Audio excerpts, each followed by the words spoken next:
बिस्मिल्लाहिर्रहमानिर्रहीम। अस्सलाम वालेकुम नाज़रीन। आज जब वीलॉग मैं थोड़ा सा उसका खाका जहन में सोच रहा था तो मेरे जहन में था कि आज मैं मिलिट्री एस्टेब्लिशमेंट है इसके जो क़यादत है उनके पिछले 8-9 माह के या 10 माह के करतूतों का अहाता करूँगा। फिर मेरे जहन में आया कि इनके करतूत जो हैं वो पिछले 70-71 साल से जो हमारी जो फ़ौजी क़यादत है उनके करतूतों से मुख्तलिफ तो है ही नहीं। चुनांचे अगर इनका अहाता करो तो सारे को अहाता हो जाता है। जब मैं ये सोच रहा था तो मुझे एक और 1983 में एक अंग्रेज़ी की फ़िल्म रिलीज़ हुई थी, ट्रेडिंग प्लेसेस। जब मैं अमेरिका था तो मैंने ये एक फ़िल्म वही देखी थी। ये बड़ी ज़बरदस्त दिलचस्प फ़िल्म थी। ये 2 अमीर तरीन भाई थे सरमायाकार, जो ये फ़र्क करना बड़ा मुश्किल था कि इनमें से सबसे अमीर कौन है। और ये उस वक्त अपने वक्त के जो है बहुत अमीर सरमायादार थे, सरमायाकार थे। और ये ट्रेडिंग प्लेसेस के अंदर वहाँ सरमाया करते थे और वहाँ पे ये सारा दिन जैसे स्टॉक एक्सचेंज टाइप जगह थी। खैर मैं मुख्तसर बताता हूँ। तो उनके पास एक एम्प्लॉय था, तो वो बड़ा उसकी एक भाई उसकी तारीफ़ कर रहा था जिसके पास एम्प्लॉय था। दोनों के अंदर बहस ये शुरू हो गई कि ये इसकी वजह नहीं है, ये हमारा जो निज़ाम है, जो हमारी जो ताकत है और जो हमने इसको माहौल दिया हुआ है, ये उसकी वजह से है। तो उसने कहा नहीं, ये जो है ना ये तो गिफ्टेड सलाहियतें हैं और ये बंदा जो है ये किसी भी माहौल में रहेगा तो ये ऐसा ही परफॉर्म कर सकता है जो उनका बजाय मुलाजिम या उनके कारोबार का जो चीफ एग्जीक्यूटिव कह लें या सबसे नंबर 1 बंदा कह लें। तो उनमें दोनों भाइयों में $1 की शर्त लग गई। बिलियनर्स ब्रदर थे। रोड से एक हसलर उठाया जो कि नौसरबाज था, जो कभी तो टांगे तुड़वा के तो भीख मांग रहा होता था, कभी किसी की जेब तराश कर रहा होता था, कभी किसी का बैग लेके भाग जाता था। तो वो बेसिकली स्ट्रीट क्राइम में भी माई बाप था और लोगों को बेवकूफ़ बनाने में भी। वो उसको तार चुका था एक भाई, और उसने बहरहाल उसने सोचा कि उन्हें कहा जी अच्छा फिर मुझे मौका दो और तुम इसे प्रोटेक्ट ना करो जो अपने मुलाजिम है। मैं एक ऐसे बंदे को लाऊंगा जो इस वक्त मुआशरे का सबसे नीचे बंदा है, जो कि कभी जेल में जाता है, कभी जेल से बाहर आता है। मैं उसको यहाँ के इसी ट्रेडिंग प्लेसेस जो है इसमें सबसे बड़ा आदमी बनाऊंगा। तो जब उनकी आपस में वो फिल्म का ये स्टोरी है, तो बहरहाल तय ये हुआ कि जो पहले बंदा बेचारा जो हीरो था और यंग मैन था, नौजवान था, ये भी नौजवान था, तो उसको ऐसा घेरा कि उसकी क्राइम भी उससे कमिट हुआ, वो उसके घर भी बिक गए, उसकी जो दोस्त लड़की थी जिससे उसके तल्लुकात थे वो भी उसको छोड़ के चली गई। और ये लड़का जब इसको लेके आया, इसको सूट बूट बना के नहला धुला के टाई वाई लगा के जब बनाया, तो ये 3-4-5 महीने बाद ये उसी तरह परफॉर्म करना शुरू कर दिया जिस तरीके से वो कर रहा था। खैर फिल्म तो आगे चलती है, लेकिन उसने $1 जो है दिया। उसने कहा जी तुम जीत गए हो और मैं हार गया हूँ। यानी कि $1 की शर्त को आजमाने के लिए उन्होंने एक बंदे का कैरियर तबाह कर दिया और उसको तबाह बर्बाद करके उसको रांदा दरगाह बना दिया। छोटा सा फिक्र और भी है कि वो जब ये बात कर रहे थे तो जिस बंदे को उन्होंने वॉशरूम में हाथ धोते हुए सिंक के ऊपर उन्होंने कहा अब बताओ फैसला क्या हुआ था कि तुम जीत गए। तो उस वक्त जो स्ट्रीट क्रिमिनल था वो अंदर वॉशरूम में अंदर था, यूज़ कर रहा था, तो उसने इसकी बातें सुन ली। उसने फिर क्या किया कि ये अलहदा स्टोरी है कि उसने उसके साथ जाके समझौता कर लिया। उस बंदे को उसने देखा, वो बेचारा वही उसी हालत में पहुंच गया जिस हालत में इस बंदे को फटे हुए कपड़ों के साथ और हर चीज़ के मतलब कि गंदी सारी आदतों के साथ स्ट्रीट से उठा लाए थे, वो उस बंदे बेचारे में चली गई। ये उसके पास चला गया, उसने कहा कि तुम इस हालत में $1 की शर्त थी जिसमें तुम्हें इस हालत में पहुँचा कर ये बताना था कि वो इस दुनिया के धरती के खुदा वो हैं और उनके पास पैसे ने और उनके बाकी चूटी ताकत दे दी है कि तुम्हें यहाँ तक पहुँचा दिया है। और मुझे जो है इन्होंने एक फुटपाथ से उठा के और मुझे इन्होंने एक तख्त पे बिठा दिया। तो इसे ऐसा करते हैं, अब हम इनके खिलाफ गेम करते हैं और इन दोनों को तबाह बर्बाद करते हैं। खैर बाकी जब उनका इत्तेहाद हो गया तो उन्होंने दोनों को तबाह बर्बाद कर दिया। ये उसका एंड यही है फिल्म का। जब अपनी टेलीविजन को सोच रहा था तो मुझे लगा ये कि पूरे 70 साल में जिस तरीके से वो लोगों को जुल्फ़िकार अली भुट्टो को पहले तख्त पे बिठाया, तो ये फिर रांग का दरगाह बना दिया, बल्कि उसने बेचारे की जान ले ली। नवाज शरीफ को कहाँ से उठा के लाए, कोई सियासी उसका कोई जोड़ तोड़ नहीं था, कोई सियासत में उसका कोई वास्ता नहीं था, कारोबारी फैमिली, पूरी ज़िंदगी यही सोचा था कि अगले बच्चा पैदा होगा तो उसके लिए हमने मिल लगानी है, उसके बच्चे पैदा होंगे तो उनके लिए मिलें लगानी है और या कारोबार को वसअत देनी है। चुनाचे उन्होंने वो नवाज शरीफ साहब को वहाँ से उठाया और तख्त पे बिठा दिया, और फिर यकदम जब तबीयत उतरी तो कई दफ़ा ट्रक से उठा के दूर फेंक दिया, रांग का दरगाह बना दिया ना, जिसको कहना चाहिए कि जहाँ कहीं उनको अमाम भी नहीं मिल सकती थी, और वो जलावतनी में चले गए, बाकियों के साथ यही किया। फिर आखिरी जो था पेशकश थी इमरान खान साहब थे, और मुझे अब वो एडी मर्फी एक्टर का नाम था जिसने वो ये जो स्ट्रीट क्रिमिनल था या जो भिखारी बन जाता था कभी, वो उसका नाम एडी मर्फी था। तो एडी मर्फी, मैं अब इमरान खान साहब जो है मैं समझता हूँ ये आखिरी किरदार एडी मर्फी था, तो इसको उठा के लाए जो कि बिल्कुल कहीं पे किसी खाते में नहीं था, और इसको उठा के पूरे पाकिस्तान का निज़ाम धर्म भरम किया और इन्होंने उठा के इमरान खान साहब को इक़्तिदार में बिठा दिया। लास्ट वीलॉग किया 31 दिसंबर को 2022 का, तो मैंने ये कहा था कि 2023 मुश्किल तरीन साल होगा, बल्कि जो कुछ हमने बोया 2022 में उसकी, या उससे 2014 से लेकर 2022 तक बोया, उसकी कटाई होनी है। और पाकिस्तान जो है, मेरे मुंह में खाक कि मुझे ये लरज़ जाता है ये सोच के कि पाकिस्तान किधर जा रहा है, क्या कुछ होने वाला है।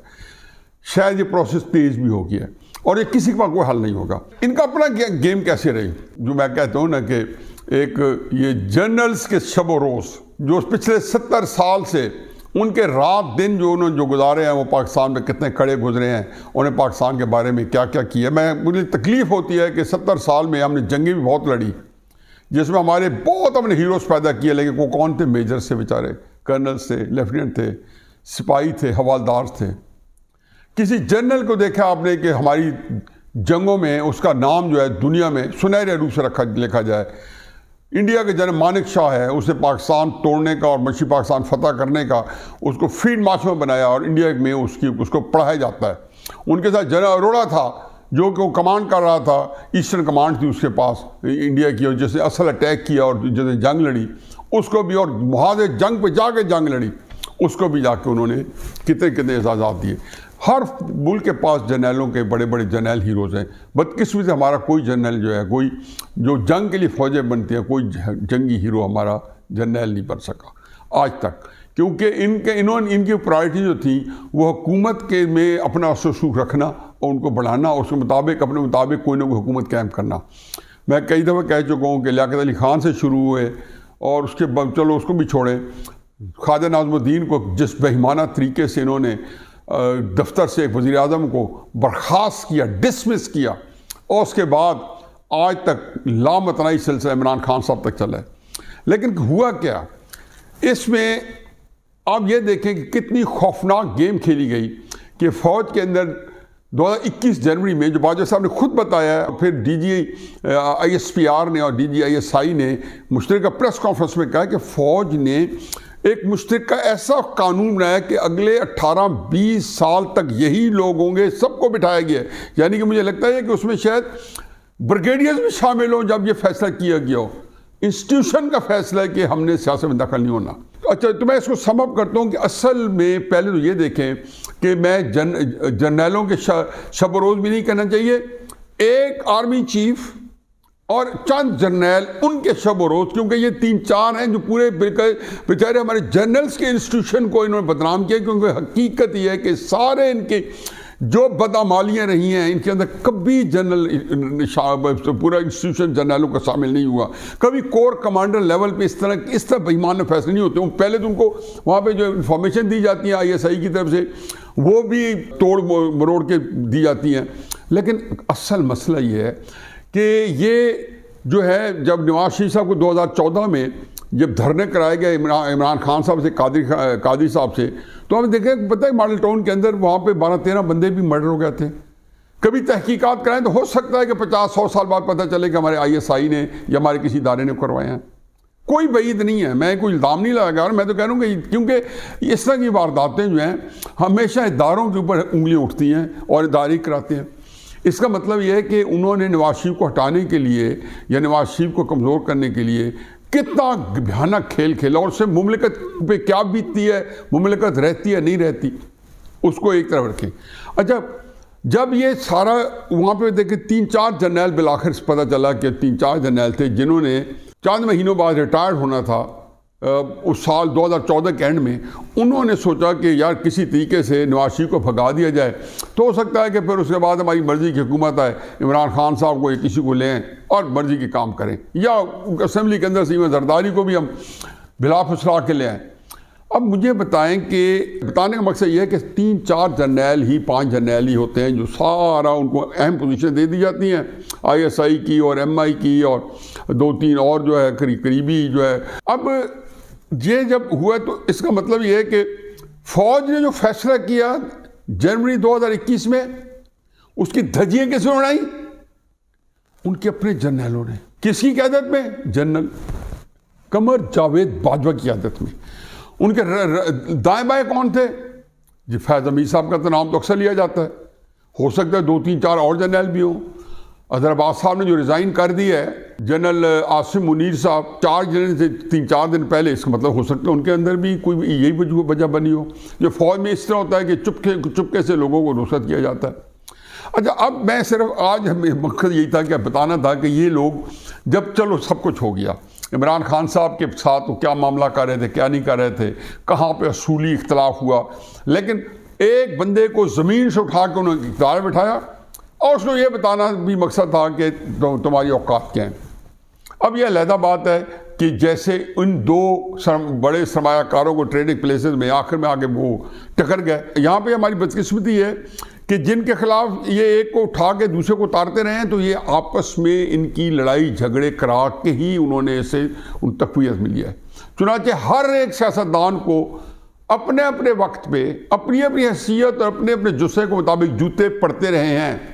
उसकी वजह सिर्फ खाली ये नहीं थी कि जर्नैल जो हैं वो बहुत बड़े, जिसको कहना चाहिए ताकतवर किस्म के लोग हैं, उनके पास जो अल्लाह मियाँ की जो ताकत है वो ज़मीन के ऊपर हुए, ज़मीन में पाकिस्तान के जो आर्मी चीफ के पास है, उससे कतई नज़र इनके जो होता है कि एक बंदा दूसरे के लिए इस्तेमाल हो जाता है, दूसरा उसके लिए इस्तेमाल हो जाता है। मेरी दिलचस्पी है कि जी चलो जब तय हो गया कि इमरान खान साहब को हटाना है, उसके बाद तो ये शिकसूई आ जानी चाहिए थी। एक फैसला भी हुआ था कि वो सियासत में दखल नहीं देंगे। उसमें भी ये पता ये चला कि परवेज़ इलाही को, अब ये कब किया, परवेज़ इलाही को जब इमरान खान साहब वज़ीर आज़म थे तो परवेज़ इलाही साहब को भेजा गया कि आप इमरान खान साहब को कहें कि मैं जो है ना पंजाब के अंदर आपको वज़ीर आला बनाए और आपके साथ खड़े हो जाएं। यही बात है कि हामिद मीर साहब ने कई अपने वीलॉग में कही है, उनके पास मुसद्दक़ा इत्तला है कि MKM को और बाप पार्टी भी कहा गया कि इमरान खान साहब खड़े हो जाएं। यानी कि आपने एक PDM को पैगाम भिजवाया जनरल बाजवा ने, अभी इमरान खान वज़ीर आज़म थे, कि आप वोट ऑफ नो कॉन्फिडेंस वापस ले लें और मैं आपका इमरान खान साहब तस्वीर करा देता हूँ। तो ये अभी ये वो काम कर रहे थे कब? जबकि फौज ने, पूरे इदारे ने और किसने, उन्होंने कहा कि 18 वो सारे लोग मौजूद थे जिन्होंने 18-20 साल नौकरी करनी है। तो मेरा तो यही तासर बना उससे, मेरी को शायद रहनुमाई कर सकें कभी DGI-SPR कि उसमें ब्रिगेडियर्स भी होंगे, कोई बहुत बड़ी कोई कॉन्फ्रेंस हुई होगी जहाँ जिसकी हवा ही नहीं लगने दी, और आप आके उन्होंने खुद अपनी इकट्ठी प्रेस कॉन्फ्रेंस की DGI-SPR ने, DGI-SI lieutenant general Nadeem Anjum ने, और क्या कहा कि ये इतना बड़ा फैसला था। अच्छा, अब आप बताएं कि जब ये इमरान खान साहब उनको एक्सटेंशन दे रहे थे, कि उन्होंने ताहयात एक्सटेंशन दे रहे, वो तो इमरान खान साहब की अपनी है ना, कि आज वो कहते हैं, अभी की ताज़ा खबर है कि पार्टी के उन्होंने बड़े सीनियर लीडर्स को जो रोज़ाना उनको उठाते हैं, सदारत करते हैं, फिर बयान आता है, उन्होंने कहा जी कि बयानियों को मजबूत करें। भाई बयानिया आपका है क्या? इम्पोर्टेड हुकूमत। फिर आपने कहा मान लिया कि साजिश नहीं हुई।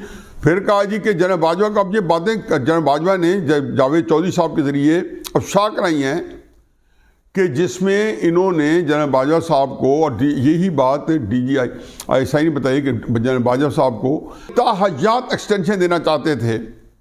कब? वो साइफर के इम्पोर्टेड हुकूमत और उसके ऊपर जो उन्होंने बताया कि जो मरासले के ऊपर जो है ये साजिश हो गई, और किसे की मीर जाफर मीर सादिक। तो जनाब बाजवा साहब ने जावेद चौधरी साहब को बताया कि मुझे इन्होंने बताया, मैंने कहा आप तो हमें मीर जाफर मीर सादिक कह रहे हैं, गद्दार कह रहे हैं, जानवर कह रहे हैं। कहते नहीं नहीं नहीं नहीं, मैं शहबाज शरीफ को और नवाज शरीफ को और जरदारी को कह रहा हूँ। अब इसका आप कुछ बिगाड़ सकते हैं। इमरान खान साहब को इस वक्त सहूलत क्या हासिल है? इमरान खान साहब के आप जो कुछ आपने देखा नहीं कि कितनी ऑडियो आई वीडियो आई हैं, कोई फर्क पड़े तहरीक इंसाफ वालों पे? नहीं पड़ा। वो एक और कहानी है कि उसके वो तारीख में उसको कैसे याद किया जाता है, कितनी इज्जत उसकी बचती है, कितनी नहीं बचती। जो बंदा अपने मुंह से ये क्लेम कर रहा है कि मैं जो अपने गुनाह के बारे में कहते हैं, जनाब बाजवा ने कहा प्ले बॉय हो, जाहिर है उनके पास आपके क्वाइफ हैं, फाइलें हैं, सब कुछ है, वही तो आपके सामने पेश कर रहे हैं। अब मैं था तो आप खाम का साथ कह रहे हैं कि मेरी वीडियो ना दिखाई जाए कि नौजवान नस्ल पे बुरा असर पड़ता है। किस्सा ये है कि आपने अब कह रहे हो जी कि बयानिया, और बयानिया तो आपका है ही नहीं, रोज़ाना तब्दील होता है। पिछले दिनों बयानिया था आपका, जनाब आसिम मुनीर की अपॉइंटमेंट रुकवानी थी, ये आपका बयानी बन गया था। कुछ दिनों में बयानिया, अब आजकल बयानिया ये है कि महंगाई, कमर तोड़ महंगाई और जो पाकिस्तान की जो दगरदू सूरत हाल है इसके ऊपर आपने एहतजाज करना है, और ये जो रैलीज़ हैं इनको डाई आउट नहीं होने देना है, इनको मरने नहीं देना है, इनको और ताकतवर बनाना है। खैर, इमरान खान साहब इससे बड़े जब खुद अपने बनफ्स फीस 30 लाख बंदे निकालने के लिए 100 जलसे किए तो क्या बना, 2 दफ़ा है, दोनों दफ़ा मुँह की खानी पड़ी।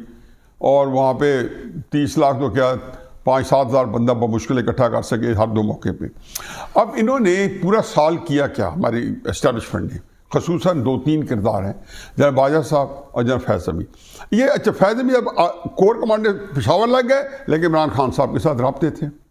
अब इन्होंने ये किया कि उधर उनको छोड़ के इस इमरान खान के साथ, और गेम क्या थी कि जी पहली कोशिश बाजवा साहब ये थी कि मैं अपनी एक्सटेंशन ले लूँ। उनके लिए उन्होंने कोशिश की, पूरे पाकिस्तान तक खेला जा रहा था।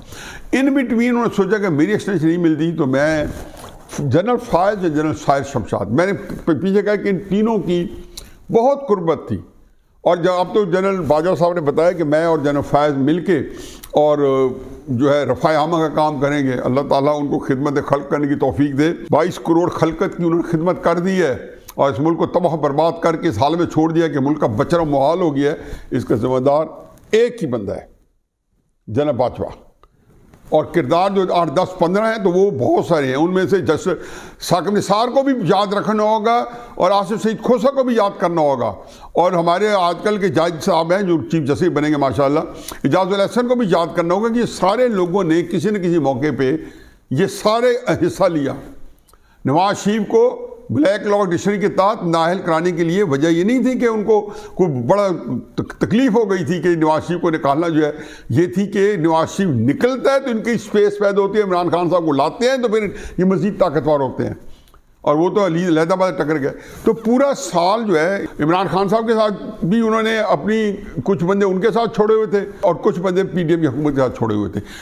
असल मसला ये नहीं, असल मसला ये थी ये सारी चीज़ें फ़ौज के इज्तिमाई फैसले की खिलाफ वर्जी थी और ये इदारे के को अंडरमाइन करने की कोशिश थी, क्योंकि ये सारी बातें जो थी प्राइवेट थी, फौज के अंदर से नहीं थी। ये मेरा आज का पॉइंट है जो मैंने कहा 70 साल से जो ये चंद बंदे जो हैं, जो 3-4 जनरल्स हैं जिन्होंने पूरे जनरलों के इंस्टीट्यूशंस को और बल्कि इतने बड़े फैसले को अंडरमाइन किया उसमें ये, और उसके अंदर आप फिर जो सबसे भयानक बात हुई जिसमें इमरान खान साहब को साथ शामिल कर लिया, और इमरान खान साहब का आपने सुना था ना, मुझे कोई बड़ी तकलीफ होती है कि किसी बंदे ने तहरीक इंसाफ के अंदर कोई तो होगा दयानतदारी के, कोई मामूली सी जगह पे फाइज होगा जो पूछे कि हुजूर आपने जनाब बाजवा से मुलाकातें क्यों की? अगर मुरासला सच्चा था तो ये कहने की क्या ज़रूरत थी कि मैं मान लेता हूँ कि जी आपने साजिश नहीं की, लेकिन आप रोक तो सकते थे। अगर मुरासला सच्चा था तो बाजवा साहब से 2 मुलाकातें आपने अलवी सदर हाउस में क्यों की? अगर मुरासला सच्चा था तो आप क्यों जर्नैलों के साथ सेफ हाउस से मिलते रहते? अगर मुरासला सच्चा था तो जनरल बाजवा साहब को आप क्यों कहते रहे कि आप शहबाज शरीफ को निकाल दें? कि इसका ताल्लुक तो मुरासले से नहीं था, ये तो आपके ज़ाती इक़्तिदार से था। और ये पता चला कि पहले दिन से लेके आखिर तक एंड पे होता था कि जी मुझे मेरा इक़्तिदार बहाल करो, इनको निकालो और मुझे लेके आओ, और मैं चूँकि अब मेरे पास अब ताकत भी आ गई है तो मुझे लेके आओ। तो जनरल बाजवा साहब को जब ये कहा तो उसी में ही जिक्र हुआ, उसी मुलाकात में उन्होंने कहा जी आपका इमेज बहुत ख़राब है, आप प्ले बॉय के। वह तो शर्म आनी चाहिए जनाब बाजवा साहब को कि जब मैंने कहा ना, मैंने तो अपने कॉलम में भी लिखा है कि आपके पास जब इससे सारे क्वाइफ मौजूद थे फिर भी आप इसको लेके आए, ये फाइलें सारी आपके मौजूद थी। किस्सा मुख्तसर ये है कि इन्होंने जो आखिरी खौफनाक काम किया, जिसके लिए इमरान खान साहब को 26 नवंबर का धरना भी कराया, वो जनरल आसिम मुनी के अपॉइंटमेंट का। कभी ये देखा है कि फौज के जर्नैल जो हैं 3-4 मिलके अपने साथी जर्नैल का के कूं के उनका ख्याल था कि नवाज शरीफ से इनको जनरल बनाना चाहता है, इनको आर्मी चीफ बनाना चाहता है। आपने उसके खिलाफ कैंपेन चलाई, इमरान खान साहब ने तकरीरें करवाई और इमरान खान साहब ने तो कह दिया जी मैं तो आपको भी जाफिर कहते ही नहीं था। वो कभी कहते हैं जी कि यही बात इमरान खान साहब की जो बर्बादी होगी वो उसके फॉलोअर की नीचे नहीं होगी, वो तो आमना सदक ने। मैं कहता हूँ बर्बादी होगी मकाफात अमल के तहत कि आप इतने बड़े झूठ धोखा खल के तो खुदा के सामने पेंतने नहीं बदल सकते। लेकिन एक और दिलचस्प बात है, जो सबसे दिलचस्प बात है जो आज के प्रोग्राम में कमाल की है, और वो ये है कि जनरल फैज़ हमीद साहब ने नवाज शरीफ साहब को फ़ोन किया और उन्हें बताया कि जी मैं आपको बहुत गलतफहमी हुई है, मैं तो जनरल बाजवा साहब के हुक्म पे एक रोल अदा कर रहा था। मैं से आपको गारंटी देता हूँ कि इमरान खान साहब को तबाह बर्बाद मैं कर सकता हूँ, इसके अलावा कोई नहीं कर सकता। तो आप मुझे मौका दे दें, बेशक आप शायर को बना दें और मुझे आर्मी DGISI थोड़ी देर के लिए वो तैनात कर दें, मैं आपको ये अमलन करके दिखाऊंगा। वैसे मुझे इसमें सच्चाई नज़र आती है। मैं हमेशा ये कहता था कि इमरान खान साहब को उन्होंने नहीं छोड़ना, चाहे फैज़ हमीद को भी अब आर्मी चीफ बना दें, चाहे आसिम मुनीर साहब हो, हर जगह फौज न्यूट्रल हो जाएगी। कल ही मैंने कहा था इमरान खान साहब के बारे में न्यूट्रल नहीं होगी, क्योंकि उसके लिए और वजूहत है। वो इमरान खान साहब ने जंग कहीं और लेके गया। जब ये इमरान खान साहब ने कहा कि जब तैनात कर दिया उसने नवाज शरीफ साहब ने, तो उसमें एक लकूना था कि 2 दिन पहले रिटायर हो रहे थे। उनको नहीं पता था कि टेक्निकली वो कवर्ड था। ये भी इनकी नालायकी थी कि वो टेक्निकली कवर्ड था। इनका ख्याल था कि हुकूमत को ये पता ही नहीं होगा कि टेक्निकली कवर्ड है, कि रिटायरमेंट जो है अगर कबूल ना करे फेडरल गवर्नमेंट तो वो उसके 2 दिन जॉब के कंसिडर होंगे, या 3 दिन या 4 दिन। तो इन्हें इमरान खान साहब ने कहा कि मैं और अलवी खेलेंगे। चुनाचे फिर सदर अलवी को लेफ्टिनेंट जनरल फैज़ हमीद की जो नवाज शरीफ को लंदन कॉल करके की गई थी, जो रिकॉर्ड का हो गई, मुझे आप एक मौका और दे दें, मैं इमरान खान साहब तबाह बर्बाद करके रख दूंगा। तो आरिफ अलवी साहब ने पेपर में दस्तखत भी कर दिए जिस दिन समरी आई, और साथ वो रिकॉर्डिंग इमरान खान साहब पहुंच गया। उन्होंने कहा जी ये जो फैज़ हमीद साहब जो थे वो हमें मामू बना रहे थे, बेवकूफ़ बना रहे थे। मैं कितनी दफ़ा मैं अपने वीलॉग में कहा था, कई महीनों पहले कहा था, उससे पहले कहा था कि मैं ये मान ही नहीं सकता हूँ। ये मैंने मुस्लिम नून के लोगों को बताया था कि ये आपकी ये गेम है जो कि घनावनी की खेल है जो बाजवा ने खेला है। ये है हमारे जर्नैलों के या टॉप के 3-4-5 जर्नैलों के पिछले 29 नवंबर तक के शबो रोज़।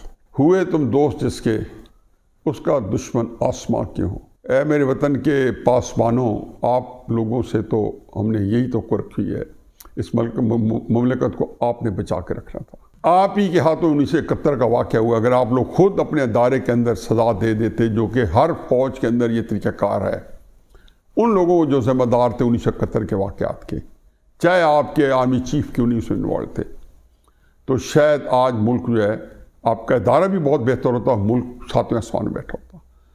लेकिन कितनी दफ़ा इस पाकिस्तान ने आपके उससे निकलने की कोशिश की। एक वजह तो यह है कि जिन सियासी जमातों को आप तोड़ के और किसी को जोड़ रहे होते हो, तो वो भी आपस में आपको हमेशा मुयस्सर होती हैं। ये हमारी बदकिस्मती है कि आज तक सियासी जमातों ने सबक नहीं सीखा, और सबक आपने भी सीखना क्या, आपने हमेशा उसका फ़ायदा उठाया। आगे क्या है, अब गेम मेरा ख्याल है कि जेन्युइनली इन ऑल फेयरनेस सबके हाथों से निकल चुकी है। अगर नामुमकिन नहीं तो ये वो मुश्किल है जो बहुत ही गंभीर मुश्किल है। वमा अलैना इल्लल बलाग।